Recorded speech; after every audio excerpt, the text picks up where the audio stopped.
Hi hello नमस्कार, मी सुवर्णा स्वागत करते तुमचं पुन्हा एका नवीन ब्लॉगमध्ये. कशा आहात सर्व? मज्जेत ना? मज्जेत असायलाच हवं. तर हा ब्लॉग जो आहे म्हणजे ह्या ज्या क्लिप्स आहे ना, तर ह्या आहे आमच्या गावच्या यात्रेनंतरच्या दुसऱ्या दिवशीच्या. तर ऑब्वियसली ही तर जेव्हा घरी चाललो होतो त्या दिवशीच आहे. तर मस्त संगमनेरमध्ये नाश्ता केला होता, जो की आम्ही कंपल्सरी करतोच. त्यानंतर यात्रा झाली होती आणि दुसऱ्या दिवशी सगळे रिलॅक्स होते. तर मस्त वहिनी पोळ्या लाटून देत होत्या, मी भाजत होते आणि बाहेर खूप जास्त असा पाऊस सुरू होता. तुम्ही बघू शकता किती पाऊस पडतोय बाहेर. आणि आमची चालू होती येथे कलिंगड पार्टी.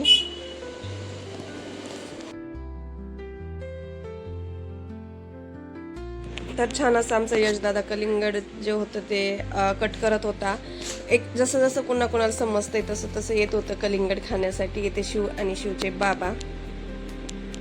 मस्त आमच्या गप्पा करून कलिंगड खायचं काम सुरू होतं. आणि ह्या आहे आमच्या वहिनी.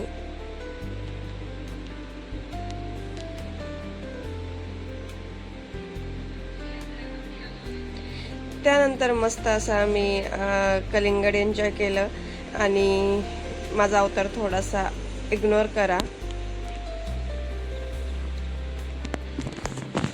छान असं गप्पा मारत मला स्वयंपाक पण चालू होता आणि कलिंगड खायचं पण काम सुरू होतं. येथे शिवचं चालू होतं काही ना काही कुरापत करायचं काम. त्यानंतर तुम्ही बघू शकता, मी जो तुम्हाला मगाशी म्हटलं ना पाऊस, आता पाऊस जो होता तो जास्तच पडत होता आणि खूप छान वाटत होतं.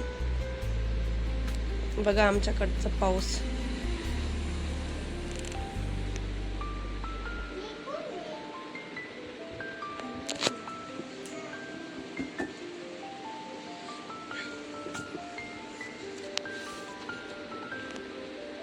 खूप जास्त पाऊस पडला होता. आता या पावसामुळे खूप शेतकऱ्यांचे नुकसान सुद्धा झाले होते. ज्यांचे गहू कांदे वगैरे काढायला होतं त्यांचे बिचाऱ्यांचे नुकसान झाले होते.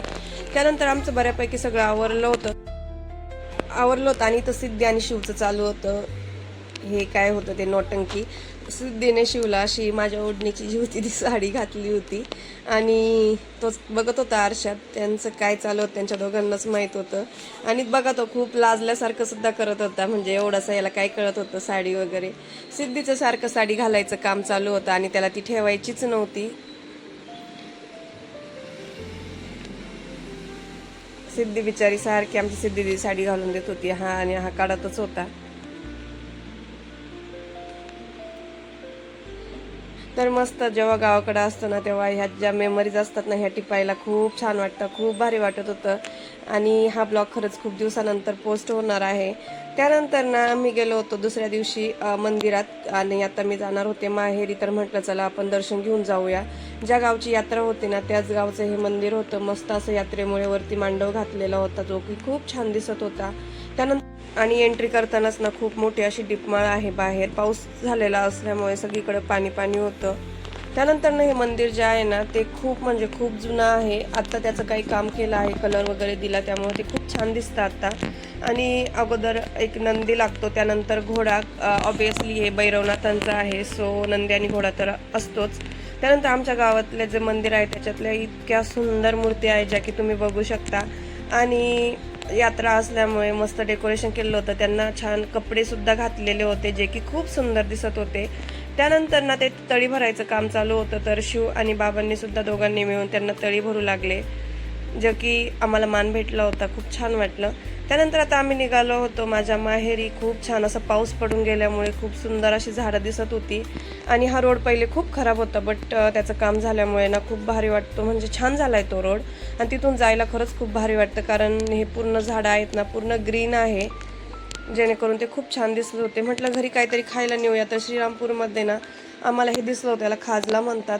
फर्स्ट टाईम ट्राय करणार होते आणि घरचे सुद्धा फर्स्ट टाईम खाणार होते. सो श्रीरामपूरमधून मी एक खाजला घेऊन गेले होते. त्यानंतर खूप भूक लागली होती, म्हटलं काहीतरी नाश्ता करूया. तर मी ना खूप दिवस झाले तेव्हा मिसळपाव खाल्ले होते, म्हणजे मलाच आठवत नव्हतं मी मिसळ कधी खाल्ली होती. आणि मला खूप मिसळ खायची क्रेविंग झाली होती. सो शिवच्या बाबांना म्हटलं मला तर मिसळच खायची आहे. मी मिसळ घेतली, त्यांनी वडा घेतला होता, म्हणजे रस्सा वडा. त्यानंतर घरी पोचलो होतो, खूप सारं ऊन होतं आणि म्हटलं चला आता आपण ना ही जो गारीगारवाला आला होता ना ते गारीगार घेऊया. हो, याला गारीगारच म्हणतात आणि तेच खायचं होतं मला. तर खूप दिवसामधून मी हे गारीगार खाल्लं होतं आणि ते खूप भारी लागत होतं. त्यानंतर येथे शिवचं सुरू होतं गारीगार खायचं काम. शिवने सुद्धा हे फर्स्ट टाइम ट्राय केलं होतं आणि ज्याची टेस्ट ना खरंच खूप भारी होती. म्हणजे नाही भेटत असे गारीगार कुठं, नाही काय. हे जे आईस्क्रीम वगैरे आहेत ना, तर त्यांना चव नाही आहे जी त्या गारीगारला आहे. आणि येथे जे जे भैया होते ना, ते आईस्क्रीमवाले, त्यांचं आणि शिवचं इथे काहीतरी सुरू होतं. त्यानंतर संध्याकाळी गेलो होतो आम्ही आमच्या आत्याच्या गावाला आणि आत्याच्या गावचं मंदिर एवढं भारी आहे, खूप सुंदर आहे. आणि त्यांच्या पण गावची यात्रा लवकरच होती, म्हणजे 8 दिवसांनी होती आणि आम्ही तोपर्यंत राहणार नव्हतो तिथे गावाकडे. म्हटलं चला दर्शन घेऊन येऊया. आत्या पण आजारी होती, आत्याला पण भेटून येऊया. आणि तुम्ही बघू शकता ते मंदिर एवढं भारी आहे. आणि त्यातल्या पण ज्या ह्या आहेत ना, काय म्हणतो आपण, मूर्त्या आहेत ना, त्या सुद्धा खूप सुंदर होत्या. तर ते पण ना एक नवनाथांचंच मंदिर आहे. तर बस असं संपवला आजचा दिवस. चलो बाय.